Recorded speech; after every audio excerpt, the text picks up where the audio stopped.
নমস্কার বন্ধুরা, আমি জয়শ্রী মুনলাইট কিচেনে আপনাদের সবাইকে স্বাগত জানিয়ে শুরু করছি আমার আজকের রেসিপি। আজ আমি আপনাদের সাথে শেয়ার করব oats banana malai kulfi. Gas oven on না করে ফ্যানের নিচে দাঁড়িয়ে ঠান্ডা হাওয়া খেতে খেতে এই রেসিপিটি তৈরি করুন। চলুন চটপট দেখে নিই আমার আজকের রেসিপি ওটস কুলফি। আমার বাড়িতে কিছু শীতকালে কেনা তিলের খাজা ছিল, সেই কিছুটা পরিমাণে তিলের খাজা, 1 কাপ পরিমাণে ওটস আমি খুব ভালো করে গুঁড়ো করে নিলাম। তারপরে 2টো কলা ওই মিক্সি জারে দিয়ে দিলাম। আর এদিকে দিচ্ছি 2 হাতা পরিমাণে মালাই, দুধের সরটা দিয়ে দিচ্ছি 2 হাতা পরিমাণে দুধ।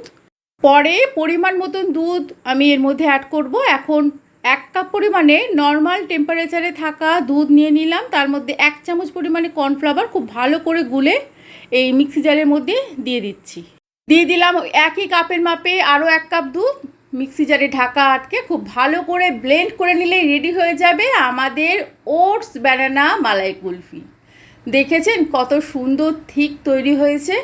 এরপর আমি মোল্ডের মধ্যে দিয়ে ঢাকা আটকে ফ্রিজে রেখে দেবো। যখন খাবেন তখন বের করে নর্মাল টেম্পারেচারে এনে সার্ভ করবেন। অন্তত 6 থেকে 7 ঘন্টা তো রাখতেই হবে।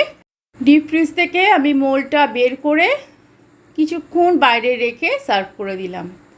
দারুণ হয়েছিল জানেন তো। ভালো লাগলে লাইক অবশ্যই দেবেন। টাটা।